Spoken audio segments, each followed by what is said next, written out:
శేరిలింగంపల్లి ప్రాథమిక ఆరోగ్య కేంద్రంలో అధ్వాన పరిస్థితులపై నిరసన చేపట్టింది బీఆర్ఎస్. ఆసుపత్రి ప్రాంగణంలో పేరుకుపోయిన చెత్త, మురుగునీరు, దోమల ముప్పుపై స్థానిక యంత్రాంగాన్ని నిలదీశారు బీఆర్ఎస్ నాయకుడు పొట్ట నరేందర్ యాదవ్. ఆసుపత్రి ప్రాంగణంలో ఎక్కడ చూసినా చెత్త పేరుకుపోయిందని మండిపడ్డారు.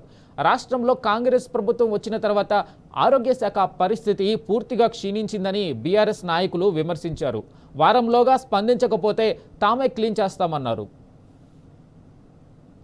అసలు బీర్ బాటిల్ కాంపౌండ్ లోపలికి ఎలా వస్తున్నాయి? స్టాఫ్ తాగుతున్నారా?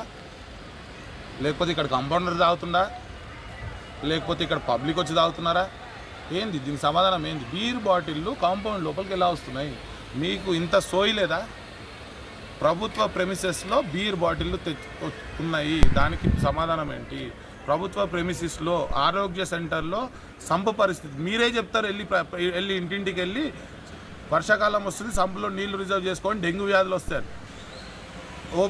ఓపెన్ సంపు ఉంది, డెంగ్యూ వ్యాధులు వస్తాయి, దోమలు వస్తాయి. ప్రాథమిక హెల్త్ సెంటర్లోనే పరిస్థితి ఇలా ఉంటే బయట ప్రజల పరిస్థితి ఏంటి?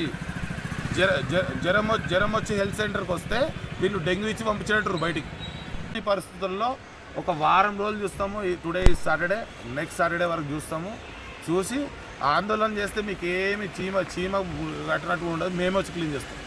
మీకు చేత కాదని ఫిక్స్ అయ్యి మా నిధులతో మేమే బోరేపిస్తాం, మా నిధులతో